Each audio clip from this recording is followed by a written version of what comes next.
के इस वीडियो में हम कक्षा 12 भौतिक विज्ञान अर्धवार्षिक परीक्षा 2021-22 के प्रश्न पत्र का सॉल्यूशन लेकर आए हैं। ये जो प्रश्न पत्र है वो भीलवाड़ा जिले का है। विद्यार्थियों, यदि आप हमारे YouTube चैनल पर नए हैं तो चैनल को सब्सक्राइब कर लीजिए, साथ में बेल आइकन भी दबा दीजिए ताकि आपको इसी प्रकार के ही आगे भी वीडियोज मिलते रहें। अब इस वीडियो को स्टार्ट करते हैं। इसमें हम पहला क्वेश्चन देख लेते हैं। आवेश का मात्रक होता है, काफी इजी क्वेश्चन है। आवेश का जो मात्रक होता है वो कूलाम होता है। इसमें ए ऑप्शन आएगा। अगले क्वेश्चन की ओर बढ़ते हैं। लेंस की शक्ति P व फोकस दूरी में संबंध होता है।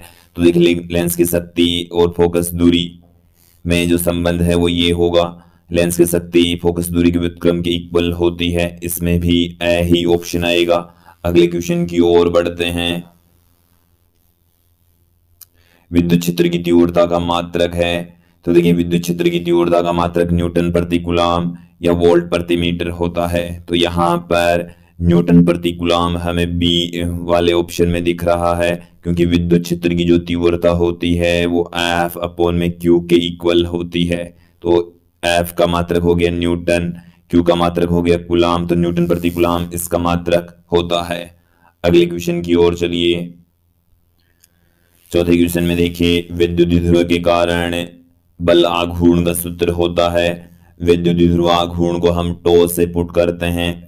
टो वेक्टर बराबर होता है P vector cross E vector. तो विद्युत ध्रुव के कारण से बल आघूर्ण का जो फॉर्मूला है P vector cross E vector होता है। तो यहां पर आप देखेंगे ये है हमारे पास में tau vector equal to P vector cross E vector. इसमें भी ए ऑप्शन ही सही होगा। फिर आगे हमें पूछा है पांचवें क्वेश्चन में, एक कूलाम आवेश में कितने इलेक्ट्रॉन होते हैं। तो देखिए, एक कूलाम हमें आवेश दे रखा है, हमें इलेक्ट्रॉनों की संख्या पूछी है। हम आवेशों के क्वांटीकरण से जानते हैं। देखिए, किसी वस्तु पर उपस्थित जो आवेश होता है उसका फॉर्मूला होता है Q बराबर NE, और यहां पर जो N है वो हमें ज्ञात करना है, जबकि Q है इसका मान 1 कूलाम हमें दे रखा है। E बराबर हम 1.6 इंटू 10⁻⁻19 कूलाम जानते हैं। देन यहां से N इक्वल टू आ गया Q अपॉन में E। Q का जो मान है वो है 1, E का मान है वो है 1.6 इंटू 10⁻⁻19, और जब ये बट्टे से ऊपर जाएगी तो 10 की घात प्लस में 19 अपॉन में 1.6। यहां से आप देखेंगे मैं पॉइंट हटाऊंगा तो एक जीरो ऊपर लगा देंगे, तो नीचे रह गया 16, और यहां पर 10 की घात 19 को मैं लिख देता हूं 18, यहां पर मैं कर देता हूं 100। तो इस n की जो वैल्यू है वो देखिए, 100 के अंदर 16 का भाग लगाएंगे तो 6 बार में 96 आ गया, 4 शेष रह गया, पॉइंट लगा दिया 40 हो गया। 40 में 16 का भाग लगाएंगे तो 2 बार में 32, 8 शेष रह गया 80, 5 बार में इंटू 10⁻⁻+ में 18। तो ये इसका सॉल्यूशन होगा। यहाँ पर आप देखेंगे कि ये जो सॉल्यूशन है वो हमें बी ऑप्शन में दिखाई पड़ रहा है। तो इसमें इसका सॉल्यूशन है वो 6.25 इंटू 10⁻18 इलेक्ट्रॉन होंगे। अगला क्वेश्चन देखिए, विभवांतर V, आवेश Q तथा धारिता के मध्य संबंध।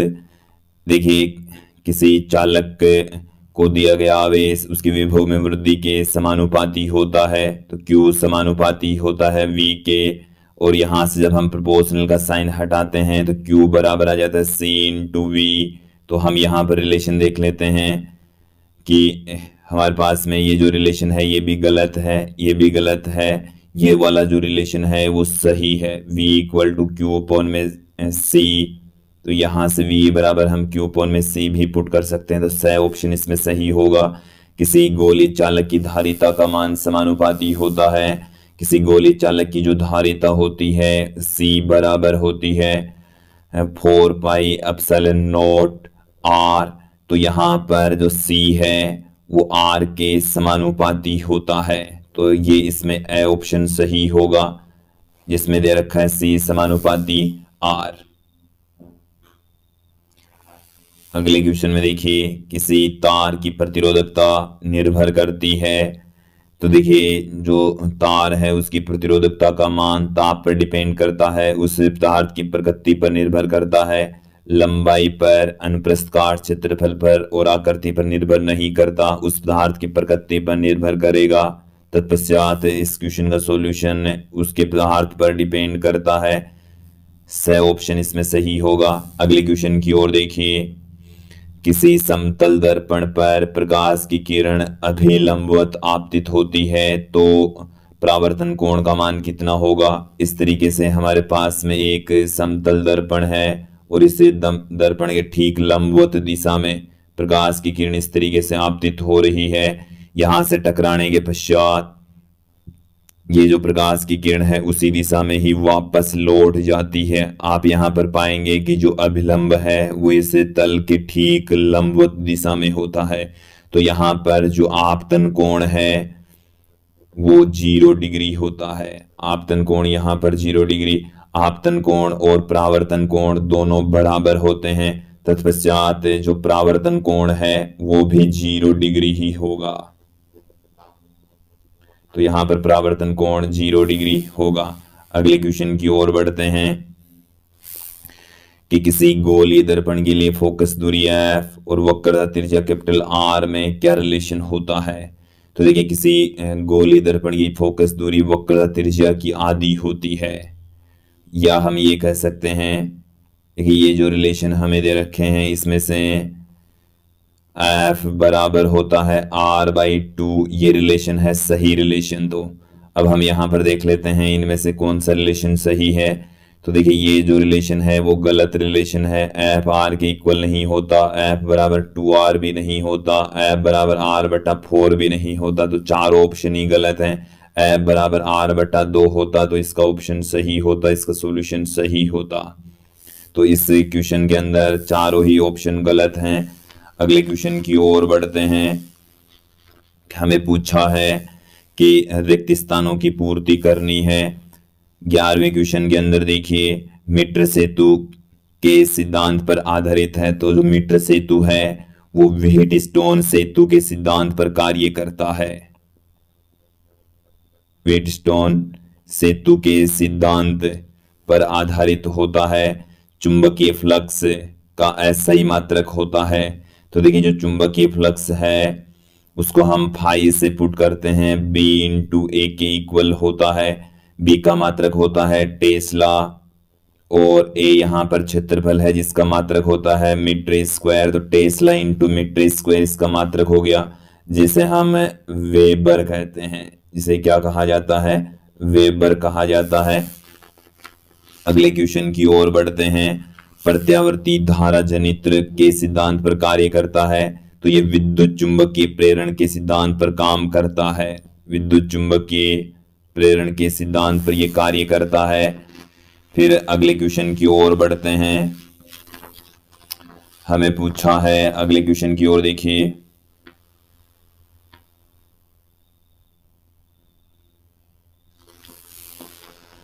कि विद्युत क्षेत्र की दिशा समविभव पृष्ठ के तल के लंबवत होती है। विद्युत क्षेत्र रेखाएं समविभव पृष्ठ के सदैव लंबवत होती है। फिर देखिए प्रकाश के पूर्णांतरिक परावर्तन को परिभाषित कीजिए। अब हमें इनकी डेफिनेशन देनी है। टोटल इंटरनल रिफ्लेक्शन की परिभाषा देनी है कि जब कोई प्रकाश की किरण क्रांतिक कोण से अधिक के कोण पर आपतित होती है तो वो प्रकाश किरण सघन माध्यम से विरल माध्यम में न जाकर उसी माध्यम में वापस लौट आती है। तो इस घटना को हम प्रकाश का पूर्णांतरिक परावर्तन कहते हैं। तो देखिए यहां पर मैं डेफिनेशन पुट कर देता हूं। परिभाषा क्या है कि जब कोई प्रकाश किरण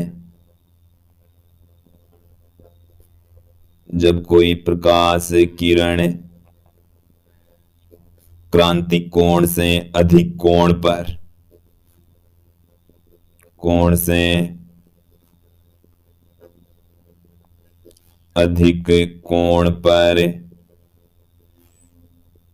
आपतित होती है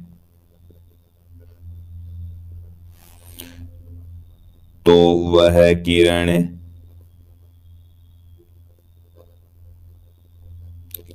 सघन माध्यम से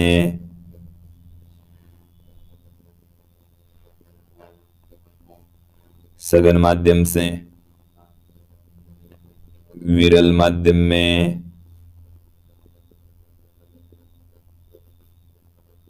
नहीं जाती है। अंतरापृष्ठ से टकराकर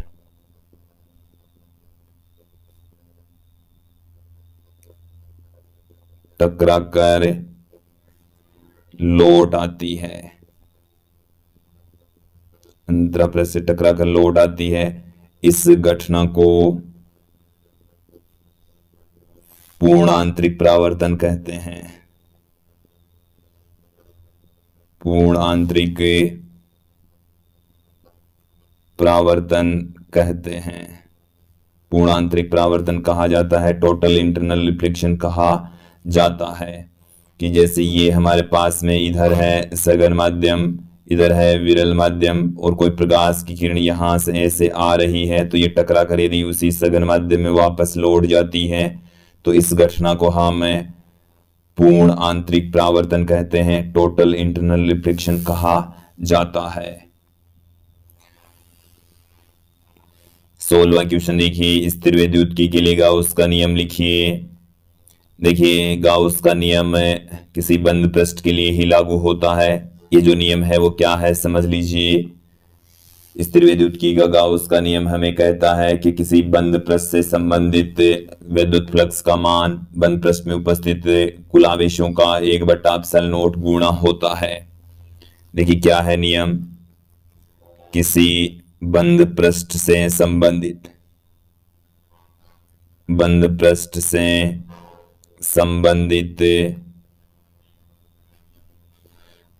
फ्लक्स का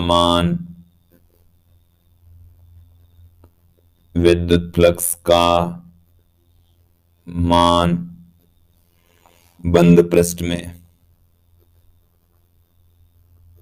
बंद पृष्ठ में उपस्थित कुल आवेशों का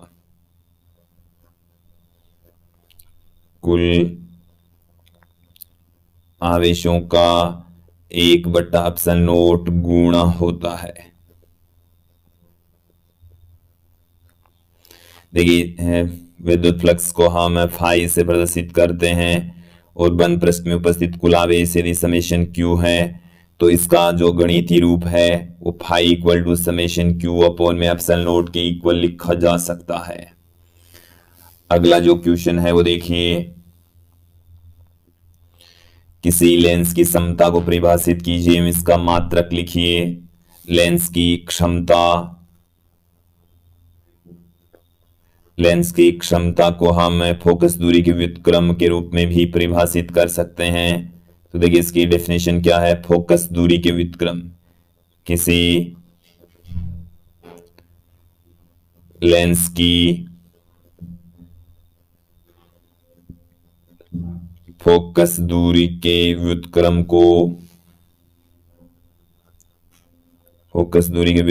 को लेंस की क्षमता कहते हैं।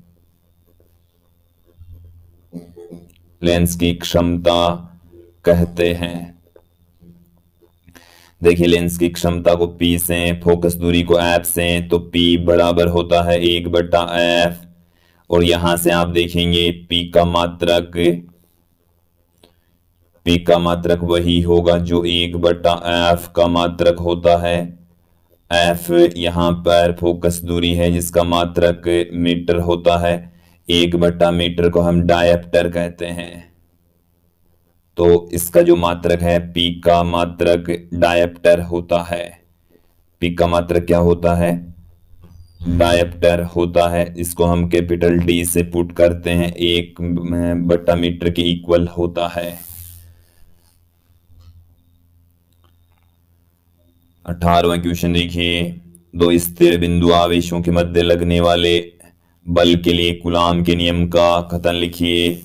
स्थिर बिंदुवत आवेशों के लिए कूलाम का नियम क्या है सुन लीजिए, कि दो स्थिर बिंदुवत आवेशों के मध्य लगने वाला कूलाम बल दोनों आवेशों के परिमाणों के गुणनफल के समानुपाती तथा उनके मध्य की दूरी के वर्ग के व्युत्क्रमानुपाती होता है।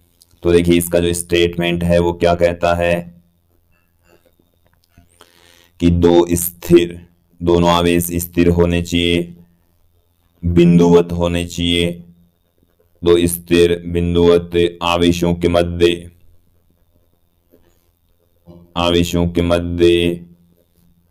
लगने वाला विद्युत बल दोनों आवेशों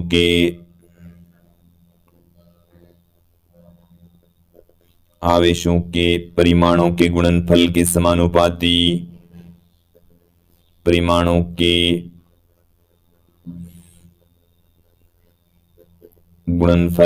समानुपाती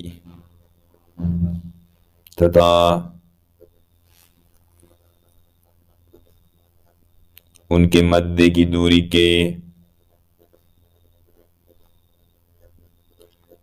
के वर्ग के व्युत्क्रमानुपाती होता है।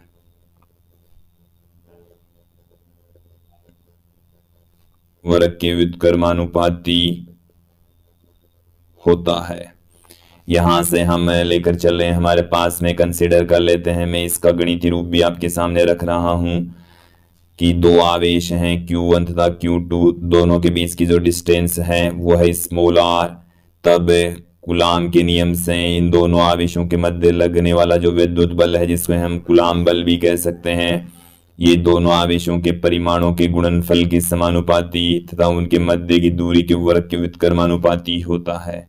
इन दोनों को यदि हम कंबाइन करके लिखें तो F समानुपाती हो जाएगा Q1 Q2 upon R square. और यहां से हम प्रोपोर्शनल का जब साइन हटाते हैं तो एक कांस्टेंट लगाते हैं K। इस K की वैल्यू होती है 1/4 pi epsilon not Q1 Q2 upon में R स्क्वायर। ये जो K है वो है 1/4 पाई एप्सिलॉन नॉट, जिसका मान होता है 9 × 10⁹ न्यूटन इंटू मीटर स्क्वायर प्रति कूलाम स्क्वायर। ये जो एप्सिलॉन नॉट है इसको हम निर्वात की विद्युतशीलता कहते हैं। 8.854 इंटू 10⁻⁻12 कूलाम स्क्वायर प्रति न्यूटन इंटू मीटर स्क्वायर इसकी वैल्यू होती है। अगला क्वेश्चन देखिए, 19वां क्वेश्चन देखिए, भंवर धाराओं की कोई दो हानियां लिखिए। देखिए, ट्रांसफार्मर में या जो विद्युत मोटर होती है उसमें भंवर धाराएं अवांछनीय रूप से क्रिएट हो जाती है। तो ट्रांसफार्मर हम ले सकते हैं, विद्युत मोटर ले सकते हैं, या दूसरी ऐसी ही युक्तियां ले सकते हैं जिनके ऊपर धात्विक रोड के ऊपर कुंडली लपेटनी होती है, तो उनके अंदर ये भंवर धाराएं उत्पन्न हो जाती है और उसमें ऊर्जा के रूप में ऊर्जा हानि होती है। तो ट्रांसफार्मर में भंवर धाराएं उत्पन्न हो जाती है, विद्युत मोटर में भी उत्पन्न हो जाती है, और ऐसी जो युक्तियां जिनके ऊपर विद्युत तार उनकी क्रोड के ऊपर लपेटा जाता है तो उनमें ऊर्जा हानि होती है। तो भंवर धाराओं के कारण से जो क्रोड होती है वो गर्म भी हो जाती है, इसके अलावा उनमें से कुछ ऊर्जा का क्षय भी हो जाता है। अगला जो क्वेश्चन है वो है गोलीय पृष्ठ से अपवर्तन का सूत्र लिखिए। कि देखिए, यदि हमारे पास में एक गोलीय पृष्ठ है, इसके इस तरफ का अपवर्तनांक n1, इस तरफ का अपवर्तनांक n2, और ये यहाँ पर कोई वस्तु है O जिसका प्रतिबिंब हमें I पर प्राप्त हो रहा है। ये इसका वक्रता केंद्र है जिसकी वक्र त्रिज्या R। O से इस पृष्ठ की जो दूरी है उसको बिंब दूरी U, प्रतिबिंब दूरी V। तो इनके मध्य आपस में जो संबंध होता है U, V, R, N1 तथा N2 के मध्य, वो गोलीय पृष्ठ से अपवर्तन का सूत्र ही कहलाता है। देखिए रिलेशन क्या होता है, N2 अपॉन में V माइनस N1 अपॉन में U बराबर N2 minus N1 upon R। ये गोलीय पृष्ठ द्वारा अपवर्तन का सूत्र फॉर्मूला होता है। 21वां क्वेश्चन है, किरचॉफ का द्वितीय नियम लिखिए। इसे हम दो तरीके से कह सकते हैं कि किसी बंद पास या बंद लूप में विभव पतनों का योग शून्य होता है, या आरोपित वोल्टता अलग अलग विद्युत अवयवों पर विभव पतनों की योग के बराबर होता है। तो देखिए, चिन्ह परिपाटी के अकॉर्डिंग उस नियम को हम अलग अलग तरीके से पुट कर सकते हैं। तो किसी किरचॉफ का जो द्वितीय नियम है इसमें आप देखिए कि किसी बंद परिपथ में, किसी बंद परिपथ में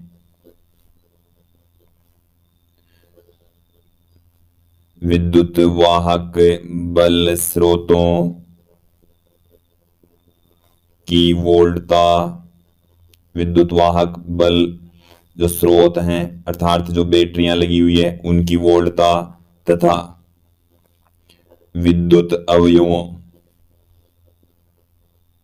विद्युत अवयवों पर विभवपतनों का योग, विभवपतनों का योग शून्य होता है।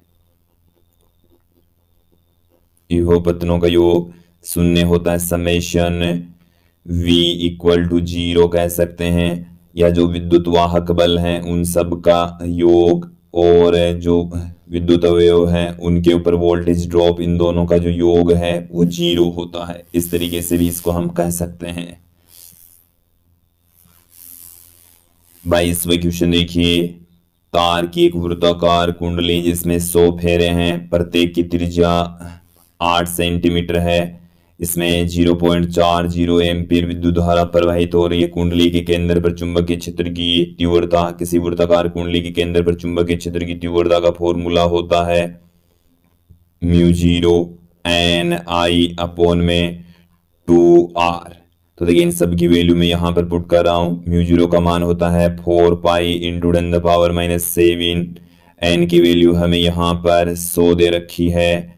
I की वैल्यू हमें 0.40 एम्पियर दे रखी है अपॉन 2r। r की वैल्यू 8 सेंटीमीटर है, तो इसको मीटर में कन्वर्ट करेंगे तो 10⁻² से मल्टीप्लाई कर देंगे। आप यहां पर देखिए कि जब इस 100 को हम इस 40 से गुणा करेंगे तो ये पॉइंट हट जाएगा, और फिर आप देखेंगे इस 4 से इसको मैं यहां पर 2 बार में कैंसिल कर देता हूं, 2 दूनी 4, यहां से ये 4 कैंसिल हो जाएगा, और देखिए ये 2 जीरो पड़े हैं हमारे पास में, इसको जब गुणा कर देंगे तो ये हमारे पास में आ गया 10। ये मैंने इसको भी यहां से काट दिया है, तो यहां से पाई हमारे पास में रह गया जिसकी वैल्यू 3.14, 10⁻² बट्टे से ऊपर जाएगी तो प्लस में 2, और ये यहाँ पर एक 10 पड़ा ही है तो प्लस में 3, माइनस के 7, तो माइनस का यहाँ पर 4 रह गया, तो इसे हम 3.14 गाउस भी कह सकते हैं। 23वां क्वेश्चन देखिए, किसी कार की संचायक बैटरी का विद्युत वाहक बल 12 वोल्ट है। यदि बैटरी का आंतरिक प्रतिरोध 0.4 ओम है तो बैटरी से ली जाने वाली अधिकतम धारा का मान ज्ञात कीजिए। देखिए किसी बैटरी से दी जाने वाली अधिकतम धारा होती है कुल विद्युत वाहक बल अपॉन कुल प्रतिरोध। जो कुल विद्युत वाहक बल है उसको मैं यहां पर E से पुट कर देता हूं। कुल प्रतिरोध बाह्य प्रतिरोध प्लस आंतरिक प्रतिरोध, I मैक्सिमम के लिए हमारे पास में यहां पर R मिनिमम होना चाहिए, I मैक्सिमम के लिए R मिनिमम होना चाहिए, और R जो मिनिमम है उसकी वैल्यू 0 हो सकती है। कम से कम इसकी जो वैल्यू होगी वो कितनी होगी, 0। तो देखिए I मैक्सिमम है वो E बट्टे में स्मॉल r के इक्वल होगा, जो E है वो 12 है, R का जो मान है वो है 0.4, तो 120 बट्टे में 4, 30 एम्पियर हमारे पास में प्राप्त हो जाएगा। 24वां क्वेश्चन देखिए, विद्युत द्विध्रुव को परिभाषित कीजिए। मैं द्विध्रुव आघूर्ण का मात्रक लिखिए। तो देखिए विद्युत द्विध्रुव है दो समान परिमाण तथा विपरीत प्रकृति वाले आवेश जब अल्प दूरी पर स्थित होते हैं तो उस निकाय को हम विद्युत द्विध्रुव कहते हैं।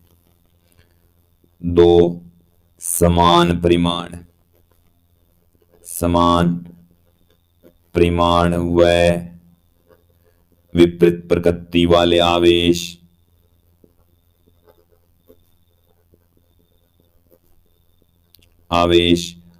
अल्प दूरी पर स्थित हो। अल्प दूरी पर स्थित हो तो उस निकाय को